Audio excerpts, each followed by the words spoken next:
દેવેન પાટડિયા. હે સ્વામી, તમે નાના હતા ત્યારે શું પહેરતા હતા અને કયા વર્ષની ઉંમરે તિલક ચાંદલો કરતા હતા? તિલક ચાંદલો ક્યારથી શરૂ કર્યો? આપ નાના હતા ત્યારે કપડા કેવા પહેરતા હતા? એ તો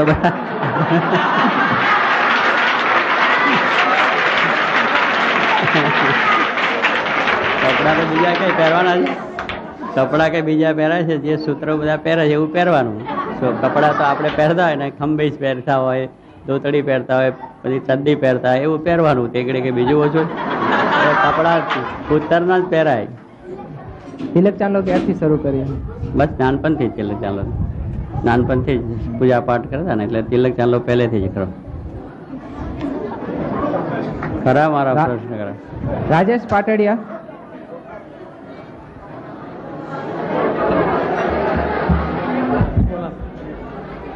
હે સ્વામી, તમે નાના હતા ત્યારે કેવા કપડા પહેરતા? પ્રશ્ન બદલાઈ ગયો. તમે પ્રમુખ સ્વામી કેવી રીતના નામ પાડ્યું? લે તમારું નામ કોણે પાડ્યું? તમને એ નામ ગમે છે? એનો પ્રશ્ન એ છે. એ આપણે આ સ્વામીએ બધું આપણને આ સંસ્થાનું કાર્ય સાંભળ્યું એટલે ત્યારથી એ નામ ચાલુ થઈ ગયું છે.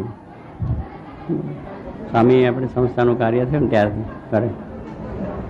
ભદ્રેશ બાબુલાલ મકવાણા. હે સ્વામી, આપનો બાળપણનો એક પ્રસંગ કહેશો?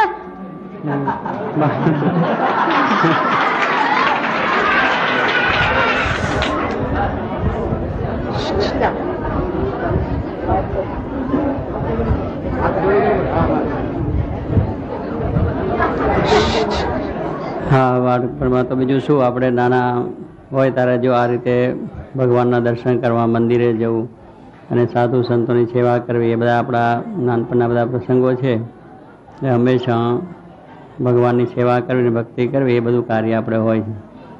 પ્રસંગો તો બધા આપણે શું, મહારાજ રાજી થાય ને ભક્તિ થાય, ભણવું, એ બધું આપણું છે જીવનની અંદર.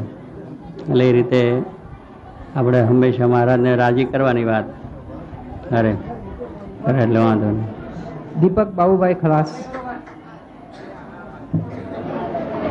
હે સ્વામી, તમને જમવામાં શું શું ભાવે?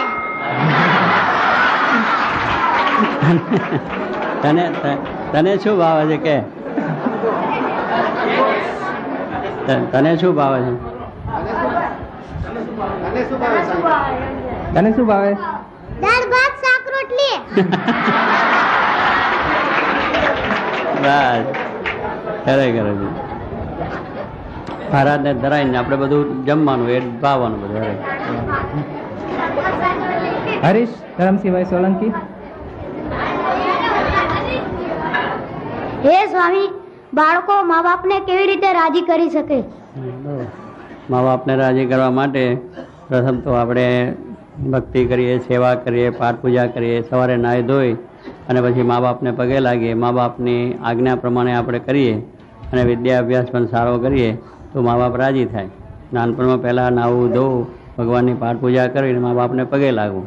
પગે લાગે પછી જે આજ્ઞા કરે એ પ્રમાણે કાર્ય હંમેશા કરો અને સ્કૂલમાં જઈને પાઠ તૈયાર કરો એટલે મા બાપ રાજી થાય.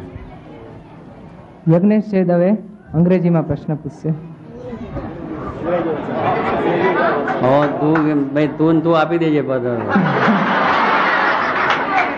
Hey Swami, what do you like to do best? પાછું. Hey Swami, what do you like to do best? આપને વધારે પ્રિય શું કરવું ગમે? આપણે વધારે શું? આઈ લાઈક ડુ ભજન. બીજું આઈ લાઈક ટુ ડુ ભજન.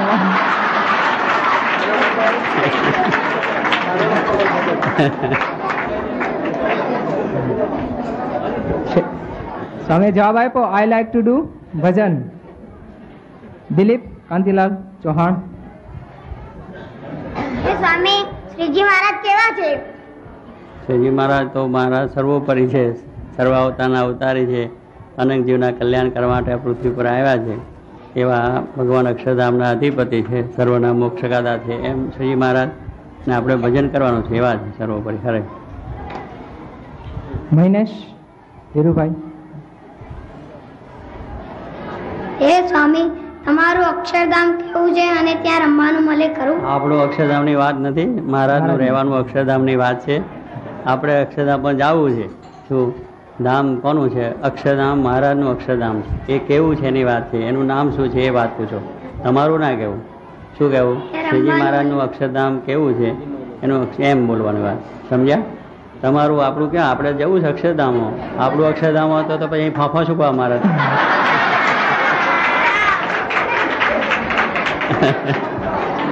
માટે મહારાજનું રહેવાનું ધામ અક્ષરધામ છે.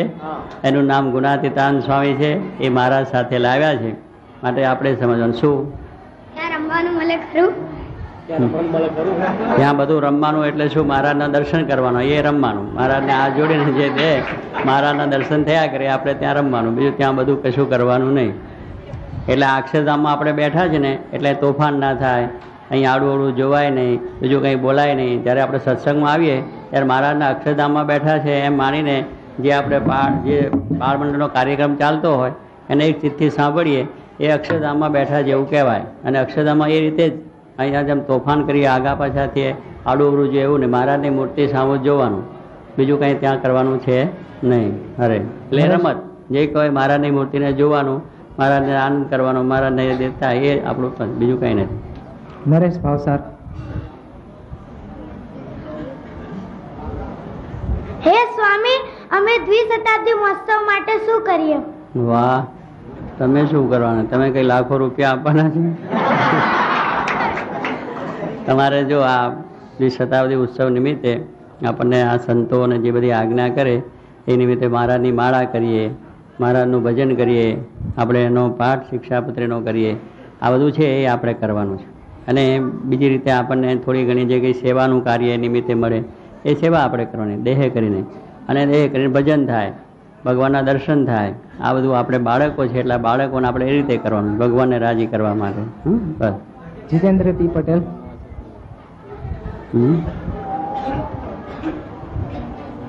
હે સ્વામી, તમને સાધુ બનવાની પ્રેરણા કેવી રીતે મળી? અમને એવી પ્રેરણા મળે ખરી? તૈયાર આવી જાઓ ને આ ભેડ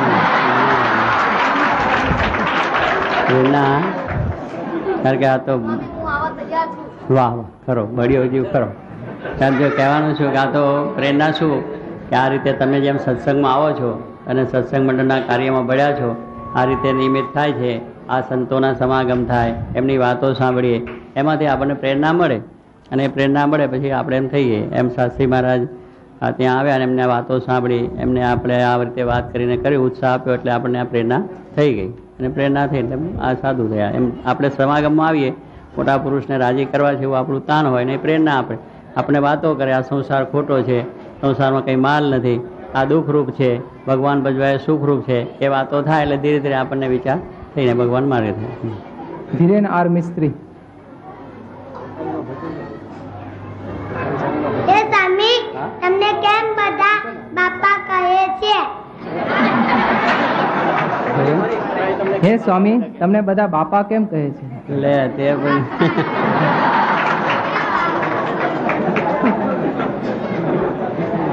જો કે બાપાના આશીર્વાદ મળે એટલે બાપા થયા, બીજું શું?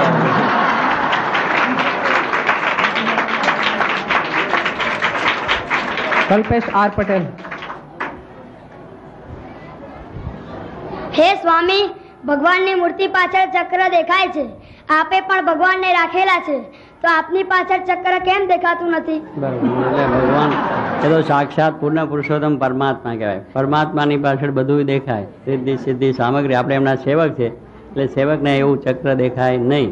એ તો ભગવાનની એ કૃપા. ભગવાન તો સમર્થ છે એટલે પોતે ચક્ર દેખાડે ને બધા હાથે દેખાડે ને મોટું સ્વરૂપ ને નાનું સ્વરૂપ દેખાડે. માટે આપણે તો સેવક છે એટલે સેવકને એવું કંઈ હોય નહીં. માટે આપણે એમને સેવકથી રાજી કરવા એટલે એવું બધું થાય.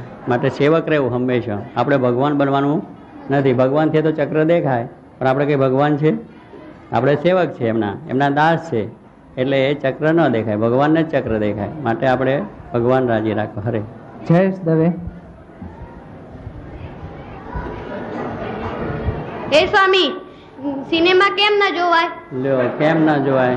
એમાં બધું સિનેમાથી આપણે ભગવાનને માર્ગેથી પડી જવાય છે, ધર્મને માર્ગેથી પડી જવાય છે. એમાંથી અભક્ષ વસ્તુ ખાવાનું મન થઈ જાય છે, ખોટું કરવાનું મન થાય છે, એટલે સિનેમાની અંદરથી બધા દૂષણો આપણામાં બહુ પેસી જાય અને ભગવાનને માર્ગથી પડી જાય. માટે ન જોવું. આપણું શરીર બગાડે, આપણું મન બગાડે, આપણું પૈસા બગાડે, બધું બગાડે છે. એટલા માટે એનાથી શરીરની અંદર આપણે બધું એ તે થઈ જાય, પૈસાનો વ્યય થઈ જાય અને માનસિક સ્થિતિ પણ ગુમાવી દે. પછી એમાં વિચારો આવે, વિચારો આપણે માનસિક સ્થિતિ બગડી જાય. એટલે ના જોવું સારું છે એમ.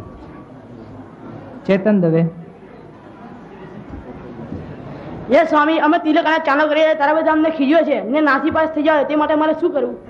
અમે તિલક ચાંદલો કરી છે ત્યારે અમને બધા ખીજવે છે. સ્વામિનારાયણ ભગતો એવું કહે છે અને અમને સ્વામિનારાયણ ભગતો એવું બધું વાત કરી. તિલક ચાંદલો સ્કૂલે કરી જાય ત્યારે તો અમારે બહુ મોડા બહુ પડી જાય છે. તો અમારે શું કરવું? કેવી સમજાય? કઈ વાંધો ના આવે. તિલક ચાંદલો કરે, બીજા ભલે ગમે એમ બોલે, એ તો કઈ તમે લુગડાય ના પહેરો એટલે કે આપણે કાઢ નાખીએ. આપણે એવું છે તમે ખાશો નહીં તો આપણે ના ખાઈએ છીએ એમ કે તમે લોકો ખાઓ છો શું કરો એમ પણ કહેનારા મળે છે. એટલે એવી રીતે આપણે ભાઈ જો કોઈ કહીને આપણે કરવાનું, આપણે સારું કરીએ છીએ એવું મનથી આપણે બરોબર દ્રઢાવ છે કે આપણે આમાં કોઈનું ખરાબ, કોઈનું ખોટું, કોઈને નુકસાન, કોઈને મુશ્કેલી આમાં કરતા નથી. તો પછી આપણે કરવું જ. એનો જરાય મનમાં આપણે અસર થવા દેવી નહીં. ગમે એમ બોલે, ભલે ને બોલે ભગતડા કે કોઈ આવા કેવા કે ગમે એ કે એનો વાંધો નથી. એટલે આપણે એનાથી એ થવું નહીં. આપણને કોઈ માણસ ગમે તે કે તોય પણ આપણે આ છોકરા પૈણવા જાય છે તેને ત્યાં પૈણવામાં કેટલું બોલે છે, ગાળો પણ બોલે કે આવો છે ને તેવો છે, તો એ પાછો આવે છે, પૈણીને જ આવે છે. એમ આપણે માટે આપણે શું તિલક ચાંદલો કરીને જવું. ભલે આપણને ગમે એ કે બગતરા કે ખોટા કે નકામા કે, આપણે ભગવાનને રાજી કરવા માટે કરીએ છીએ. આપણે કોઈને નુકસાન કરવા કરતા નથી. તો ડરવું નહીં, એમ હિંમત રાખવું. તિલક ચાંદલો કરવામાં હિંમત રાખવું. આપણે ક્યાં કોઈને નુકસાન કરી દીધું છે? આપણા કપાળમાં કરીએ છીએ એને શું થાય? એને કંઈ નુકસાન નથી. માટે કરવો બરોબર રીતે. હરેશ કે પટેલ.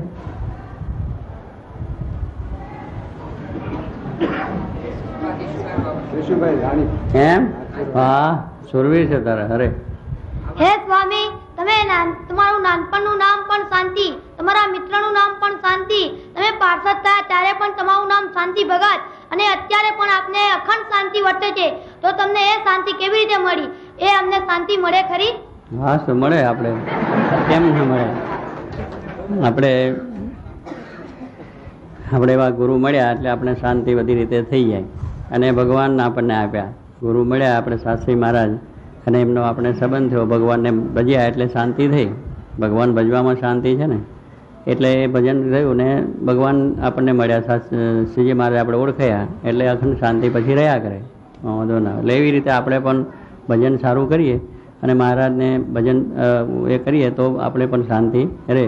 ભગવાનને સંત થકી શાંતિ છે, બીજે કંઈ શાંતિ નથી. સુરપુર નરપુર નાગપુર તીર મેં સુખ નહીં, કાં સુખ હરી કે ચરણ, કાં સંતન કે માય. એ મહારાજને વિશે શાંતિ છે. અને આપણા ગુરુ એવા શાસ્ત્રી મહારાજ, યોગી મહારાજ પાસે શાંતિ, એના આપણે સંબંધ થયો, એમની આજ્ઞા પ્રમાણે કર્યા એટલે શાંતિ થઈ ગઈ. હરે અમિત પટેલ. હે સ્વામી, તમારું ઘર કયું? લે, ઘર કયું આપણું છે? આપણે હવે ઘર નથી, બહાર નથી. આ ભગવાન શ્રીજી મહારાજના અક્ષરધામમાં બેસવું એ આપણે ઘર, અક્ષરરૂપ થવું છે.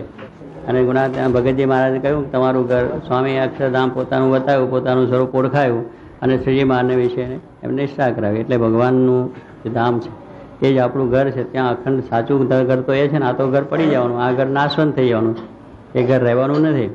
એટલે ભગવાન શ્રીજી મહારાજ જે બિરાજમાન છે અક્ષરધામ, એ ઘર આપણું સાચું છે અને એ ઘરે જ આપણે રહેવાનું, જવાનું. અરે છેલ્લો પ્રશ્ન પ્રવીણ પ્રહલાદભાઈ પટેલ. હે સ્વામી, અમે આપને રાજી કેવી રીતે કરીએ? બસ હવે રાજી કરવાની વાત તો આવી. બધા તૈયાર થવાનું છે, રાજી થવાની વાત છે. તો રાજી કરવા માટે આપણે જે આ તમે બાલમંડળમાં નિયમિત રીતે આવો અને બાલમંડળના જે નિયમો છે એનું બરોબર પાલન કરવાનું, એને બરોબર રીતે પોતાના જીવનમાં આચરવાના અને એ પ્રમાણે કાર્યક્રમ બધો કરવાનો. ભજન હોય, કીર્તન હોય, જે જે આપણને પ્રોગ્રામ આપે છે અને મહારાજની આ પ્રમાણે ભજન, માળા, ધૂન આપણે સવારે ઉઠીને નિયમિત રીતે બધું થાય. વિદ્યા અભ્યાસ પણ આપણે સારો થાય. આપણા જીવનમાં કોઈ હેલ્પ ફતુર પેસી ન જાય. આવું બધું આપણે જો અત્યારથી વર્તીએ તો આપણા ઉપર ભગવાન સંત રાજી થાય. માટે પહેલેથી આપણે અત્યારથી એ કરવું છું કે આપણું આ સ્કૂલ ને ભજન બે કરવાનું છે. એટલે અભ્યાસ પણ સારામાં સારો કરવો અને બીજું આપણું ભજન સારામાં સારું થવું જોઈએ. એટલે નાવું ધોવું પવિત્રપણે રહેવું, પાઠ પૂજા હંમેશા કરવી, મા બાપની આજ્ઞા પાળવી, અભ્યાસ સારો કરવો, આ બધું કરીએ તો ભગવાન આપણા પર